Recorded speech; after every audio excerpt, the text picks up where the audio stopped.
Welcome to Menopause Moguls Podcast, the Elevation Talk series with yours truly, Dr. Joyelle.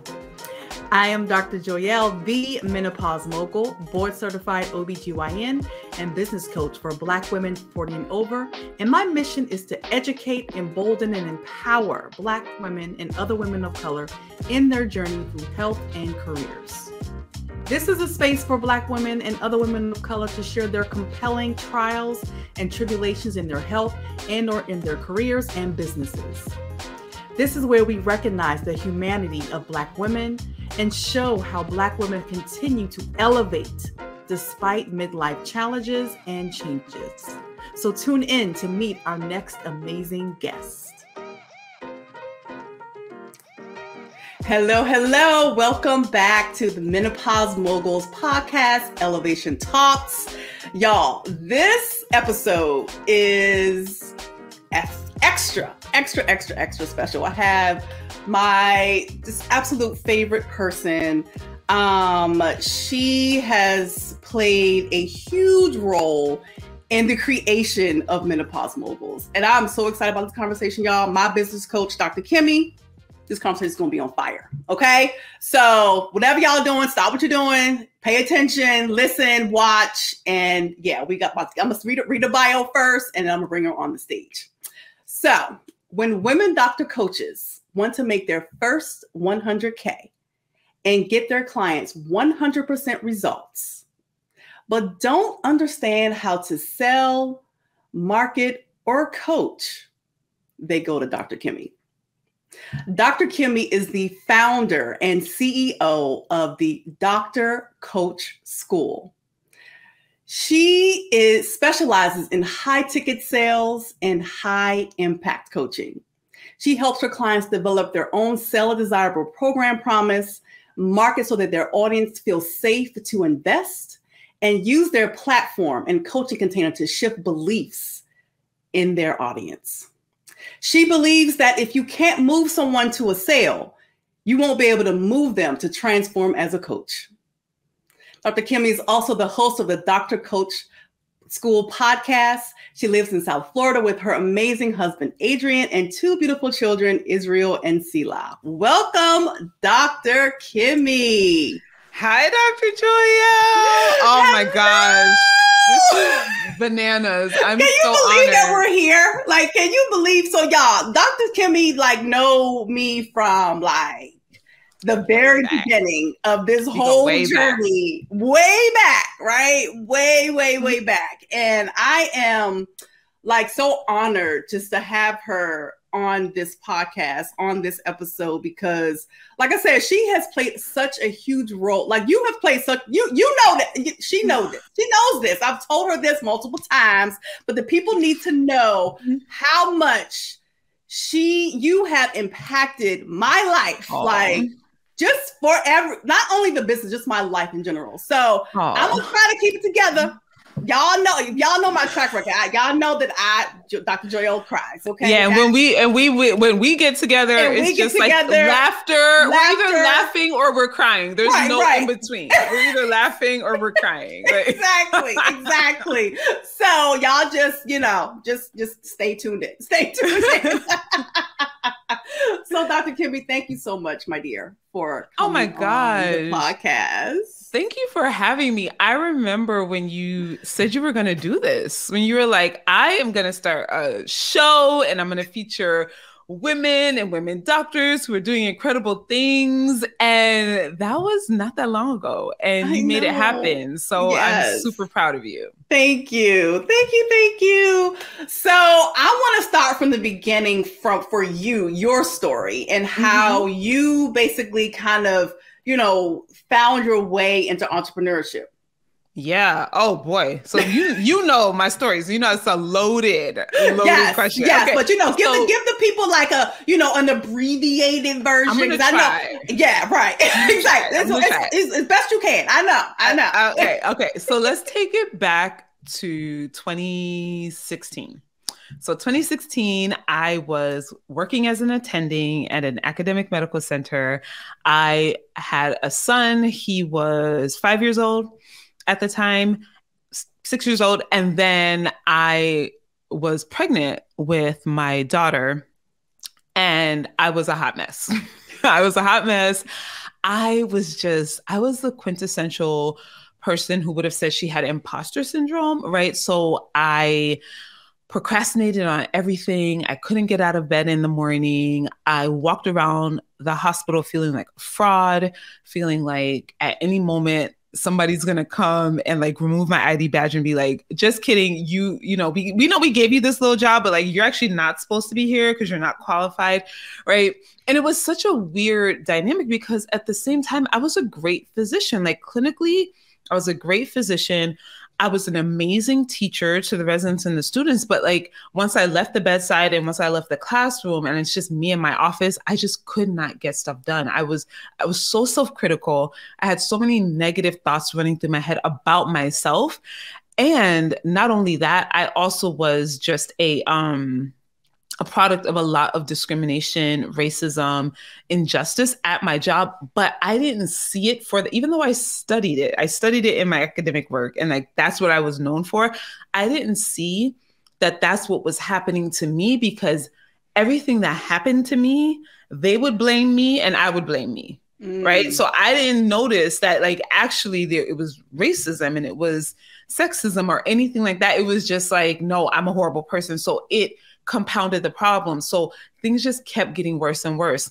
On top of that, in 2016, my mom became ill. So imagine like the procrastinator who can't get out of bed, can't actually just like get stuff done in her everyday life is also the only physician in the family and is now taking care of her sick mom. So things went from bad to worse. And my life was falling apart. So my mom was in and out of the hospital for a year and a half. And my mom was a single mom. We were extremely close. And so it was just also emotionally a really hard time. I was probably clinically depressed, but I wouldn't have known that or to seek any treatment because I was just like, I'm a horrible person. Like, you should be able to pull it together. Like, pull it together, Kim, right? Rather than actually seeking help. So in the summer of 2017 was the pivotal moment that kind of started me on this journey of entrepreneurship. And it's kind of, whenever I think about that and I say that, it's so strange because like, it was a horrible moment. Like, it was a horrible time in my life, but all things do work together for good. Yeah. To those who love God and to those who are the called according to his purpose. And so even though I wish my mom were still here, she passed away in that summer. Even though I wish she were still here, even her passing could end up working together for my good. Now, I wouldn't have said that in 2017. Like, I was devastated. I was completely devastated. So what happened was after the funeral, which I planned. So planning your mom's funeral, 0 stars, do not recommend. It was horrific. It was a beautiful service, but it was horrific. So after the funeral, a few days later, I'm in her house. We're trying to decide, should we sell the house? Should we keep it? In the meantime, we got to clean things up. So I'm in her house and I am like sorting through things and trying to figure out what to throw away and what to keep. And I look over and I see this manila envelope. And you know, it's so funny, Joy. I'll just tell you this because you've heard this story. I can't even, how many times have you heard this story? 50? I don't even know. Exactly. I don't even know. But it's still like, oh my God. You know? I know. It's the power of storytelling. But it was so funny. Like in my head, when I've told this story, I have always told this story and said, and there was this huge manila envelope and it was so big. And that's why it caught my eye. I just found the envelope a few months ago. It was not big.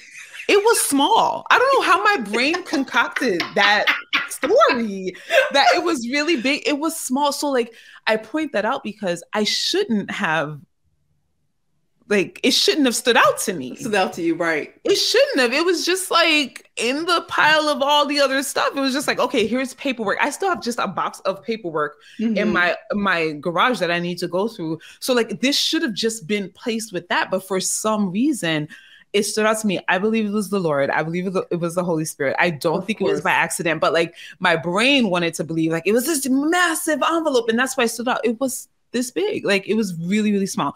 So anyway, I look over. Well, look what that small envelope I know. birthed this huge doctor coach school. Like, oh my gosh, a small envelope. Literally that moment is why I'm here today. That moment is why I'm here today. It's bananas. So I open it. So I see a stack of papers with my mom's handwriting, and I recognized her handwriting immediately. And I was like, what is this? Like, this is strange. So I'm just like flipping through the pages, and the realization of what I was holding, like, literally hit me like a ton of bricks. I felt like someone punched me in my chest, and it like knocked the wind out of me, because I was holding in my hands a manuscript, a book. Like, my mom had written a book by hand more than 20 years prior that she never told anyone about. Not only did she not get it published, she didn't even tell us that she had written a book by hand. And so I'm holding my mom's, like, the contents of her intellectual property, her hopes and her dreams. Like, I'm holding it in my hands, and I just was completely devastated at the loss of like what she was not able to accomplish. And I, in that moment, saw myself going down a very similar path where like I wasn't fully walking out my purpose and fulfilling my purpose. And it was going to be, someone was going to look back after I passed away, hopefully dozens of years from now, but look back and say, oh, wow, look at the things that she never accomplished because she didn't have belief or she didn't have courage. And so I decided in that moment, I was like, I'm not going to do this anymore. I'm going to fully walk in my purpose. And I remember crying out to God and just saying, today, from here on out, I'm going to walk in my purpose. And I didn't know what that meant. And I didn't know how to accomplish that. But it was the start of me changing my life. So there's a lot of other hills and valleys, but for the sake of time, what I initially did was I created systems and structures in my life to overcome procrastination, but I started really small. Like my first goal was like, I just want to wake up in the morning. I just want to get out of bed and not snooze. Funny story, Drayel, because you would appreciate this. I snoozed this morning. No, not me. What, Dr. Kimmy? What? I snoozed. I know. No. And you know what was so great about it? I didn't beat myself up. I was just like, oh, look at that. I snoozed. Okay, cool. And I just got up and kept going. Like, but before, every single day, it was like I snooze and I'm like a horrible person and like I'll never get anything done. So it was because the fact that I snoozed this morning and I didn't beat myself up is because I know I can just get back on track. Like it's not a big deal. But like in the beginning, what I did was I just took small steps and I just taught myself to get out of bed in the morning. And I employed Mel Robbins' 5-second rule. I love her, but I changed it and I adapted it for myself. And I changed it from, she would say 5, 4, 3, 2, 1 to like override your brain's initial automatic programming to like go back to sleep, say 5, 4, 3, 2, 1, override it and get up. I said to myself, I can do hard things, which is still like 5, 4, 3, 2, 1. I can do hard things. And I would get up out of bed. And I just started teaching myself that I started rebuilding my self-trust because really what was happening was I had lost my self-trust. I promised myself, I'm going to do all of these things and I'm going to, today's going to be a better day. And then I would start off the day and I would snooze and I would procrastinate and I'd end up at work late. And so I had no trust in myself. So I just slowly rebuilt my self-trust and I slowly stopped procrastinating. I was able to get my notes done on time for work, just small things, get my billing done on time for work. And then I actually started doing hard things. And I just decided I want to help other women do this. Like I want to help other women like take control of their lives, take back their lives from procrastination. So I started off as a procrastination coach. That's where we met. So we met in 2020. I was a procrastination coach. I had a program called Procrastination to Purpose. That's still a fire name. Yes, that's a fire name. Okay. It is. Yes. Okay. If I ever want to do that again, I'm gonna bring it back because that's a fire name. So I had a 6-week program on overcoming procrastination. And I just started with what was in my hand. I changed my life by overcoming procrastination. I can help other people do it too. And so, yeah, that's how we got connected. I had a podcast also at the time. At the time, the podcast was called Productive on Purpose. Right. I think you used to listen to the podcast as well. And the podcast is that podcast. I've changed it. I have a new podcast, but that podcast is still available. If anyone out there is struggling with procrastination, you just want to listen to stuff that it works. Like my stuff works. Please listen. So find it. But yeah, so that's where I started. That was my journey into entrepreneurship. I didn't know what I was doing. I didn't know how to sell. I didn't know anything, but I just started with what was in my hand.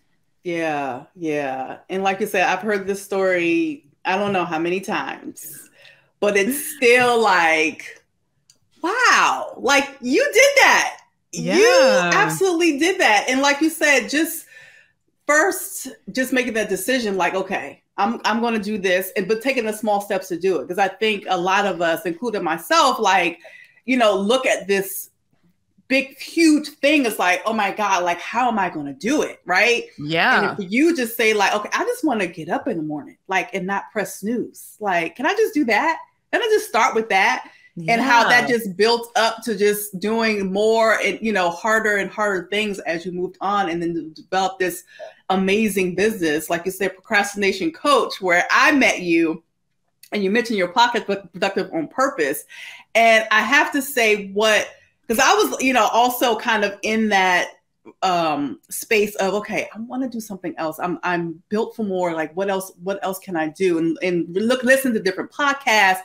And I found yours in a Facebook group, like someone had mentioned you, or you mentioned yourself. I can't remember how it went, but I started listening. And what attracted me to you, like, oh my gosh, it was your ability to link Bible scripture and God with procrastination and business. So I was like, wow, this is amazing. Like, what? Like, you can do that? Like, because I never really put the two and two together. So I wanted to ask you, like, how, like, when you were like, developing content and, mapping out your podcast episodes and things like that, like you being able to, and I remember you was like, y'all, I don't know the Bible like that, but I still don't quote me. I love that too, because I'm like, I don't either. I don't know which Bible verse that is, but I'm like, I love that, and so I love your transparency on that too. But did you have any like either hesitancy when you started doing that? Because I'm asking that because I remember as I've gone through my journey and speaking and started with my podcast, and when I started to talk about God, in my journey with my business, I had a little bit of hesitancy because I'm like, do people really want to connect God with menopause? Oh my I'm like, gosh. well, but why not? Like, God created the woman and created you to go through menopause. Like, why wouldn't I talk about God? Right. Right. So, but I had that hesitancy, like, I don't know. Like, I don't know if I should, So did you have any of that or any type, kind of second thoughts about doing that? Oh, 100%. I still do. I talk about business and entrepreneurship and the Bible and God like all the time. And I still hesitate every single time because of a few things. Number one, I don't be knowing. I don't know. Like, I don't know where the scripture is found. I don't know the citation. Like, don't ask me. Like, I can often remember what it says, or even if I can't, I like paraphrase it. But like, I'm like in my Bible app searching, like, okay, I'll be on my podcast, be like, okay, I remember the scripture. Hold on, y'all. I remember that. Let me go Google it. Let me Google it real quick. Let me find it. I don't know. Right. So like a part of me was like what we see just in culture and in society is people who are doing this work. You think of like the TD Jakeses of the world and SJR, his daughter, and like those people, they're so proficient in the word and in scriptures. And like you almost feel like you have to be at that level in order to talk about the word of God. But like, who said that? Right. Who said that? Right? Who Like, said is that? that Right. true? Right? Is Yeah. that true? Like, I can't have a relationship with him and pull him into everything that I do because I can't remember. Like, I mean, I'm trying to get better at it. I do want to be better at this, but I'm also not going to beat myself up about the fact that I have favorite Bible verses, and some of them I don't know where they're found. I'm like Googling like every single time, like, oh yeah, it was Ephesians, blah, blah. I see, I can't remember now. I mean, so like my primitive brain, you know, I call her your inner cave woman, the part of your brain that tries to keep you safe and protected from like real harm and also psychological harm. And she be yelling at me. She's like, girl, you don't even know where it's found. Like, who are you to be talking about the Bible? But you know, I've just decided that my best is good enough, and that and that's the sufficiency I try to bring in. But yeah, I still feel very queasy sometimes. And I also, my brain will tell me that people aren't going to want to work with you because you talk about God so much. Yes. And not even so much you talk about God, you talk about Jesus. You go like Jesus, like we'll all do like God, but like you're talking about Jesus. Like ain't nobody won't try to work with you. And it's just not true. Number one, I still have clients, right, that work with me. And it is true that some people don't want to work with me because I talk about God. That's great though, because I talk about him in my curriculum too. So it's a good thing that it turns some people off and it filters them out. I have actually no problem with that. But I actually have someone in DCS, in the Dr. Coach School, who is Muslim. And she came to me and said, one of the reasons I wanted to join is because you are so strong in your faith that it gave me permission to be really strong in mine. That's so awesome. That is so awesome. It's just not true. If any of you are thinking like, oh, well, I'm never going to have a successful business if I want to integrate God into it, it's just not true at all. Not true at all. Yeah. Most definitely. Most definitely. And, you know, like I said, integrating God has been for me so powerful as you are moving through your journey in entrepreneurship. And I remember and people know on the podcast how I have been just going through some things in regards to my health challenges and things like that, and even in my business. And I remember, when I hopped on a call with you and, you know, and after I had another stint of my COVID and long COVID and post-COVID and all this craziness. And I remember your first question was, how are you? How are you spiritually? And I was like, wow, like nobody ever asked me that, you know, like, and that was so, I appreciated that so much for you to ask that question, because spiritual, you know, care, spiritual self-care in this journey of entrepreneurship has been so important. And so it just moves the way I, you know, work in my business, work on my business, right? So I appreciate you asking that, because I have found as I continue to go through this journey that I cannot move as I should, move as I'm supposed to, move as I am assigned to do if I do not include him, if I do not include God. So I wanted to ask you, like, you know, for you, how do you just personally like incorporate your spiritual care in, you know, as you move through, you know, different stages of your business? Because you are blowing up, okay? Like, I'm like, this girl, like, it's just so amazing. And I'm just glad I'm connected to you, like, from the beginning, because I've seen you grown. You've seen all the phases, all of the phases, right? Like, it's just, and the way you just keep showing up, and I'm just like, wow, like, it's just so amazing to me. but I know that God is like all in there. Like,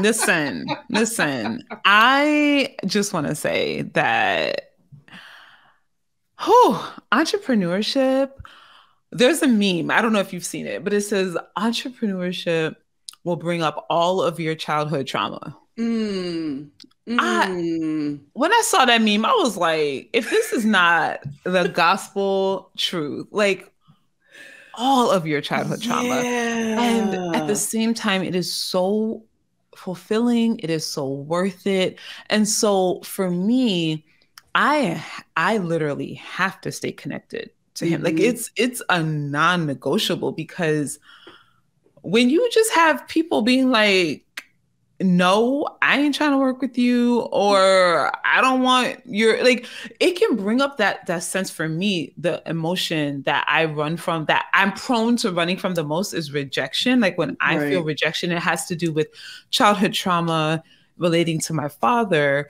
Like I want to run and hide. I want to give up. Like if I were not connected to him, I would have given up my business in 2020. I probably wouldn't know you, because I would have done like a launch, the one of several launches I did in 2020 where I had like made $0 or almost nothing. And I would have just been like, this is for the birds. Like, I'm not doing this anymore. I'm done. Right. So I have to stay connected to him. So the way that looks for me, I'm going to talk about just like how it has looked for me. And it's something that recently changed. So I wake up in the morning. Didn't do it this morning. Just being honest, because That's okay. It's all right. It's all right. He gives us grace, and I'm like, whoa, and that's how I know I need to do it, because like I came on here and I was like all flustered, and I'm like, oh my gosh, I have to like ground myself in the word and connecting with him, and then just gratitude first. So I typically wake up very early in the morning. And the reason I was up late last night was because I'm launching. And so there were things I was doing. I was communicating with like potential clients and all of that. So just finished the launch last night, and I went to bed like a little bit after midnight. So, but typically on a typical night, I try to get to bed early so that I can wake up early. So early for me is like 4:30. And that's mostly just because I just enjoy quiet time. I'm like a severe introvert. I like introvert to the next level. So I just need my own personal time to read the scriptures and just connect with him. So that looks like reading the scriptures, sometimes going through a devotional, because I'll be honest, sometimes I sit there and I'm like, what am I supposed to read today? I don't. And like those are the things that like I'm just trying to keep it real. Like I don't have this all figured out. I really don't. Like sometimes I just flip in my Bible and I'm like, well, God, you'll just show me where to land. Right? I don't really know, right? And so like my brain tries to like give me a hard time about that, but like whatever. So I do some sort of reading of either just the Bible or a devotional that, you know, is linked to Bible verses. And I do journaling. I pray, like my prayers, I write them down. What I love about that is I can go back to them and refer to them. So my daughter has been sleeping with my Bible because she's scared of thunderstorms and she tries to get in our bed every night, and I don't play that. So I'm like, how about you take my Bible? I'm gonna have to use that one. Listen, I'm very particular about my sleep. I do not allow my kids have never slept in my bed ever. Now, some people say that I'm a horrible mom. I think I'm a great mom with boundaries. Yes. I have personal boundaries. And my daughter knows and understands boundaries because she sees me establish my own boundaries. So anyway, she came in my room one night and was like, Mommy, it's thunder and I'm scared. I'm like, here's a Bible. This is my Bible I've had for 25 years. Do you want to sleep with it? She said, yes. So now she sleeps with it. So literally this morning, she was like, Mommy, what is this? And she pulled out a small piece of paper from the Bible. I don't know when I wrote this. It must have been 2020. It must have been. I wrote down, and I could cry thinking about it. I wrote POP, which is productive on purpose, which is like the legal entity of my business. I wrote POP, $500,000. I wrote I think I wrote something about leaving my job or something like that. And then something about client results. I have to go look at the paper, but she showed it to me this morning and we were kind of rushing. And I just paused and I was just like, oh my gosh. Wow. I have that right now. Exactly. Oh my I have a $500,000 business. I am coming up on my 1 year quitversary since I quit academic medicine completely on June 19th, like next week. Yes. And like my clients are getting like I couldn't believe it. I was just like, wow. So I am such a fan of writing down your prayers because sometimes we forget that we prayed for something and then it comes to pass and then we just kind of like we just keep it moving like, oh yeah, it came to pass. And it's like, no, like really that gratitude is so important. So I just had a moment this morning where I just paused and I was just so grateful to God for that. So that is how it has traditionally looked in terms of my spiritual like kind of time with God. And that has continued. Now I will say very recently, I was talking to a friend, you know her. She's a Black woman physician, and she said something in my DMs and was just talking about how she like her relationship with God, and it was just something that she said, and I was just like, wait, what? Like you just be talking to God, like, because like both, like I have to explain a little bit. I hope it's okay to go down this little bit of a detour. Yeah. I didn't have a great relationship with my father at all. He, like I said, I experienced a lot of rejection, a lot of so I feel like my relationship with God was impacted by my relationship with my earthly father. Like I didn't really know how to relate to a father. Like, what does it really mean to have a father? And so my relationship with God was very, it was very rote. It was very, up until very recently, it was very like, I treated him like he was a distant king rather than a present father. And I just didn't understand how to like not do that. Right. So I got on the phone with her and she was just like, look, he's your daddy. Talk to him like a daddy. I was like, well, I don't know how to do that. You don't know how to do that, right? I have one. And so she was just explaining like he's always there. He's always present. He's not gonna like come barrel down on you and be like, seek me. Like he's just gonna be there. And when you are ready, he will show up, but he's always there. And you can talk to him, you can laugh with him, you can have a relationship with him. This was like mind-blowing. It's not that I haven't heard people say that before, but hearing her say it in the way that she did, and she's very similar to me.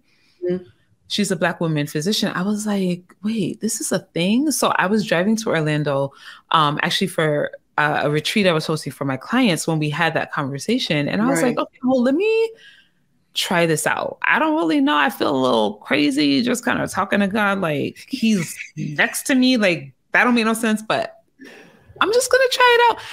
And when I tell you, I have never felt so close to him. I have never felt so just like held by him and connect. I mean, to another level, Joyelle. And like my relationship with God was pretty strong before that. Now it is on another level because he is just showing me that not only does he care about every aspect of my life and every aspect of my business, but he's always there. Like he's there. Like last night was in the shower and I was just like talking to him about my launch. And I was like, I didn't hit my goal, which like we could talk about that if you want, but like, even at my level, I have a $500,000 business. I don't hit my goals. Like all the time. Like I set goals, I don't hit them. And then I just evaluate and then I just keep moving, right? Whereas like a lot of people don't hit their goals and they like make that mean something about them and they shut everything down and blah, blah. I was like, so I was just talking to him. I was just like, okay, I didn't hit my goal. Like, I wonder what the next step is. And, I was just talking to him about that. And as I'm talking, like I'm hearing like kind of like, I call them divine downloads from him where he's just like, I don't know, I can't really explain it, but it's incredible and it's on a different level. So now I do my morning devotion, my morning journaling and prayer, but I also really try to just like stay connected to him throughout the day about like everything, like little things, big things with my daughter. Like last night my daughter woke up at midnight and was like, "Is it the morning?" I said, "Ma'am, it is literally the middle of the night.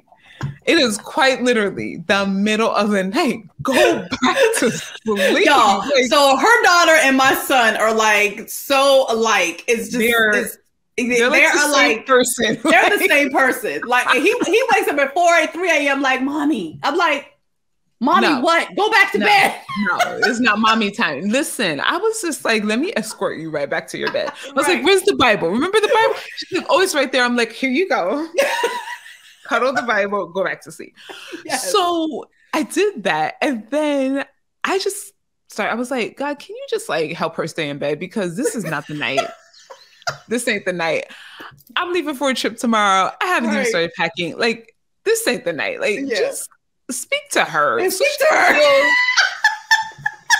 Comfortable enough to stay in her bed because I cannot." Like stuff like that, where it's like to me before that would have felt very trivial. Like, I don't care about like when your little sleep and your daughter sleep.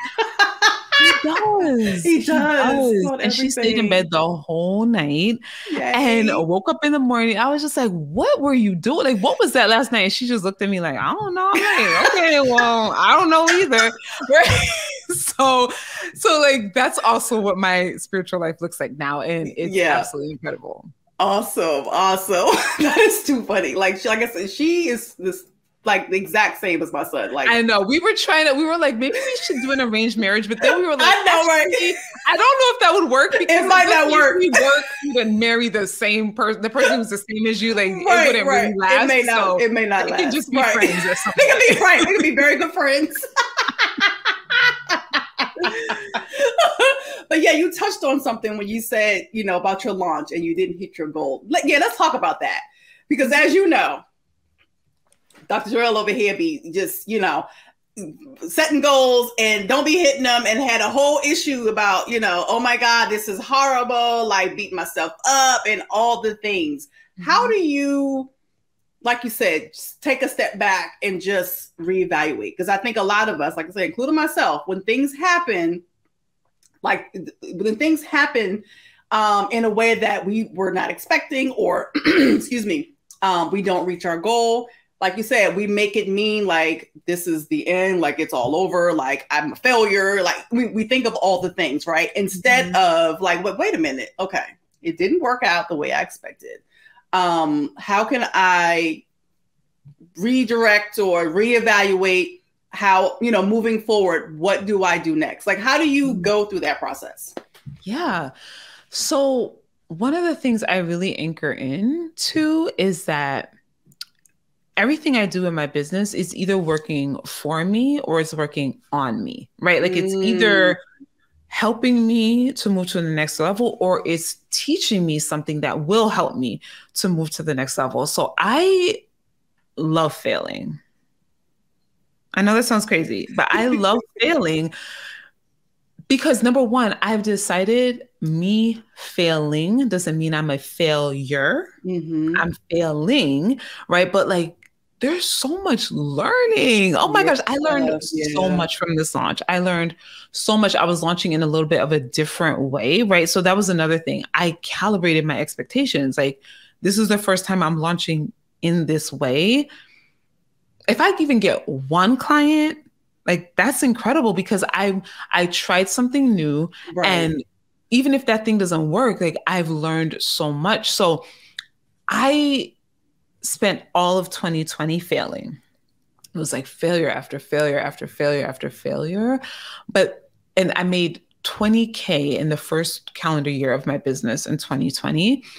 And then I made $165K in the second year. And I know for sure it was because of all of the failures and all of the learning that I did in that first year. So I think what I try to do and what has worked for me is I try to approach my business really neutrally. Now, in order to do that, you have to be really sold on yourself first, right? Like I spend time like building my belief in myself as a coach, selling myself on myself as a coach, because like otherwise you take things really personally. Like people say no and you're just like, oh my gosh, they hate me. And it's like, or it's just like not the right time for them, or they were talking themselves out of it for, or whatever, but it's not an indictment on you as a person. Right. So I've decided to, since I'm probably going to fail anyway, because I think failure is a huge part of business. Yeah. I have just decided, like, what if I could just like fail faster and learn faster, right? So that I can do the work to get to the parts where I'm not failing, right? So like, I just decided to fail faster. I build my self-belief, and that is, here's what I'll say. It's not like every single day is rosy and peaches, and I'm like, I'm failing, and this is no. This is great. This is great. No, let's keep it real. Let's keep it real. Yes, Monday, was it Monday? Yeah, it was Monday. I was mad. I woke up mad. I was mad at everyone. I was mad at my audience. I was mad at the people who I held a summit. I was mad at the people that came to the summit, because I'm like, why y'all not buying my stuff? Like, what's happening? Right.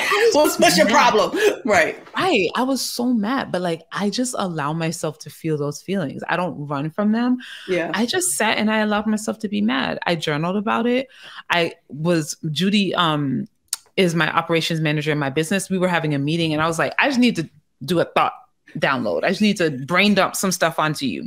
And she's used to this because I do this all the time. And I was just like, I'm mad. I'm mad at everyone. Like, I just allow myself to be there so that I can get it out and then get back into service. A lot of times we try to like bulldoze over our feelings and we're just like, no, everything's great. Everything's fine, when you know it isn't. Right? And instead of just feeling those feelings, letting them be there, right? Processing them, like letting them like really just move through you so that now they're out so that you can move on and do what you need to do. We avoid them. We bulldoze over them. We don't want to feel them. We don't want to talk about them, right? But they're there, but we're resisting them. And that resistance, like it takes so much energy to be in resistance. Whereas I could take that energy and put that into selling, right? So I just allow myself to feel bad. So like, I don't want you guys to think that I just like, I love failure. It's amazing. Like failure is horrible. It feels really bad, but I allow it to be there, right? I allow myself to do it. And I just get really used to the feeling.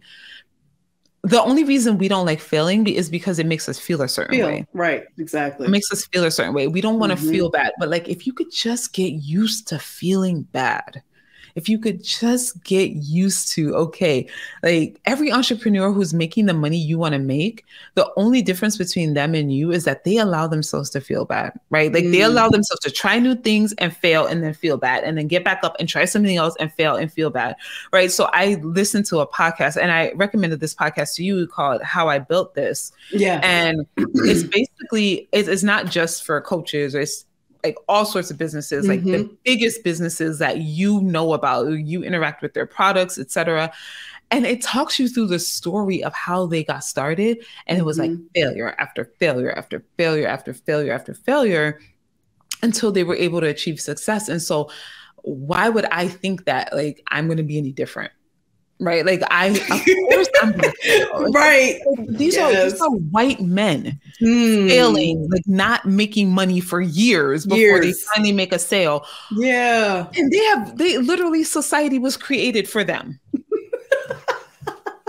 Of course I'm gonna fail. Like, of course, like Black woman doctor who didn't go to business school, doesn't have an MBA like all these other people do. Like, I'm gonna fail, right? But so I just have decided, like, it's just gonna be a part of the journey. How can I learn from every failure? Yeah, I love that. And I definitely have learned that from you. You know, not allowing the failure, like you said, just to stop you in your tracks and just give up and just like, oh God, it's like, it's over. I was at one point, like my business has failed. I'm a failure as a mom, a failure as an entrepreneur, like everything's failing. But being able to, like you said, feel that feeling, which I was an expert in not feeling feelings. Like, I'm like, I am not feeling that. Like, no, I'm just going to keep doing this over here and just ignore that feeling. I'm just going to keep doing this little task or whatever, so I don't have to feel the feeling, or I don't have to think the thought. So I appreciate you for helping me kind of help me feel my feelings. Yeah. Right? Help me feel my feelings. And because I also that feeds us into just being our authentic selves, like being human, right? Like you said, like always say, we have human brains, we have human thoughts, we have human feelings, and we should be okay with feeling those things all the time. Right? Yeah. Like, not like you said, everything is not all like, oh, everything's great, everything is awesome. Like, there are days it's like, what in the world? Like, why? Yeah. What am I doing? What am I doing? I know. Like, no, I literally was about to quit my business 2 Thursdays ago. So 2 weeks ago today, literally was just like, done. I'm done. Hang it up. Right. And she's making 6 figures, y'all. Like, so it doesn't matter what level, right? Like, there's always that. Always. Like, there's no amount of money that you make that exempts you from having human emotions and going through the human experience. There's no amount of money that you make that will exempt you from that. My current coach right now is going through something. It's very public. It's very public. There's people who are saying things about her, and there's like whole Reddit threads about her. Wow. Yeah. And it was on the same day that which I don't know if you know this or talked about it. Maybe you know, because maybe you know more than me, because I don't even know. But like, apparently people don't like me. Oh, well, I saw your live. I don't know what was, I don't know what was said, but I'm like, where they at? You know, I was ready to take my earrings off. I was like, wait, who said so many people. I have had so many, like, just the loveliest, sweetest ladies, like, ready. They're like, let me put my rings on. Let me take off my earrings. Let me get some Vaseline. I'm like, y'all. Like, wait a minute. Like, what we doing? I'm so grateful. But yeah, apparently there was like a whole 2 threads started about me in some Facebook group and how I'm whatever. Yeah. And so on that day, I was just ready to burn everything to the ground. I was like, I'm done. I'm so done.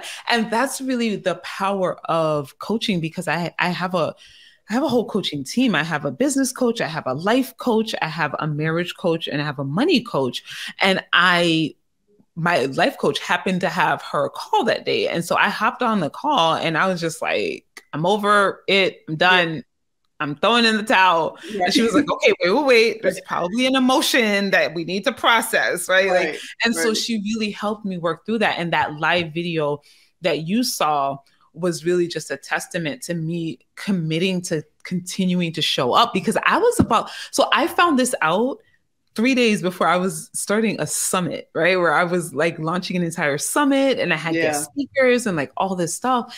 And I was just like, why would this happen today? And it was like, okay, it happened today for a reason, to teach me something. There's something I needed to learn or to get out of this.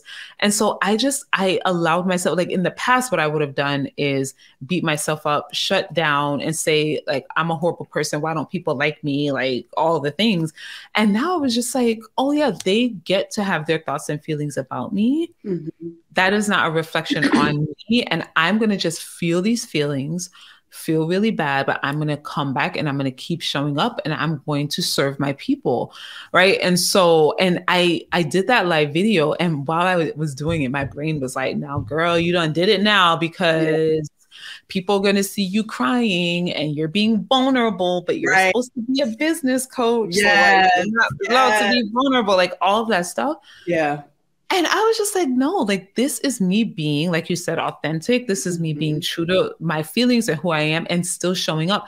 And I literally that next day signed a 20K client outside the launch. It hadn't even started yet. She just reached out to me, and like I did a quick call with her and got her signed up. And so it's like, you can still make money even when you're feeling bad. Like that's one of the biggest things I want people to get. Like things do not have to be perfect and grand and everything's beautiful in order for you to change lives, impact people, and make money. If you're willing to feel those feelings and keep going, right? Don't push them down, feel them and keep going.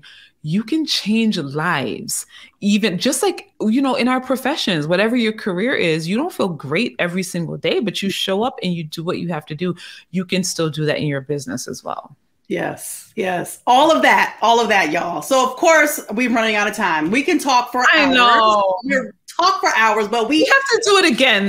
Definitely have to do it again. It's too good. Like you touched on so many things that we can talk for hours, but yeah, we have to round it up. And so before we hop off, I got some rapid fire questions before you get off. But before we go through that, I want to give you the opportunity to your launch is ending, or you're still in the launch, like promote whatever you want right now. Tell the people what you got to offer. So the launch is over, but there's still a way you can work with me. So if you want to watch a free training on the 3 steps that you need to take to sell high ticket coaching and to get your clients 100% results, I want to invite you to watch that training. All you have to do is apply to watch it. You can go to the drcoachschool.com/application. It's a very quick 2-question application. And if we're accepted, you can then watch that training and you can still join us inside of DCS. So that's the drcoachschool.com/application. Now, if you just go to the drcoachschool.com, you can find my podcast there. You can find the training there. You can find like how to work with me there. Like everything is at the drcoachschool.com. You can find me on Instagram. Like everything is there. So I would say just go to the drcoachschool.com, get into my world. But like, yeah, you don't have to wait for a launch anymore. You can join us at any time. Yes, y'all. Like, hit her up, okay? Like, find her. I'll put all her information in the show notes. All right, question, rapid fire question. First one, what brings you joy? Oh, Lord. that was a heavy hitter for the first one. What brings me joy? The first thing my brain said was Jesus. So I'm going to go there. Awesome. Okay. What is one piece of advice that you would tell a woman who has a similar story to yours or who aspires to become an entrepreneur? Start with what is in your hand today. Make moves with what you already have. What you already have is good enough. Awesome. And then the last one is, I am blank years old and my superpower is. Have I said this live before? Okay, it's fine. Menopause mogul, it's fine. I am 41 years old. And my superpower is helping women doctors of color learn how to sell, market, and coach, and how to build their intellectual property, become thought leaders, and change the world. That's really my goal. And that is my superpower. I do it all day, every day. And I love it. Yes, she does. Yes, she does. Dr. Kimmy, you know I love you. I love you. Thank you so much. Thank you for having me. Sharing your world with us, sharing your story, sharing your magic, your brilliance. And I am just, I'll just obviously continue to stay connected with you and watch your journey. And just thank you so much for coming on to the Menopause Moguls podcast, Elevation Talks. And we'll have you back, of course. Absolutely. Thank you for having me. It's been so fun. And we didn't cry. It's a miracle. I know. It's a miracle. Look at that. We did a whole lot of laughing though, so that's all good. All right. I'll catch you next time. Bye. All right. Wasn't she lovely? Oh my gosh, y'all. I love her. I love her so much. And I know you guys got so many gems, so many nuggets from that conversation. So I'll have all of her information in the show notes. So as a woman of color, as a Black woman, as you can see, you can go through anything, and still be enough to do anything you are being called to do. only if you start with what's already in your hand, like Dr. Kimmy said. All right, y'all. So sending love and light to you, and tune in for the next episode of the Menopause Moguls Elevation Talks. See you later.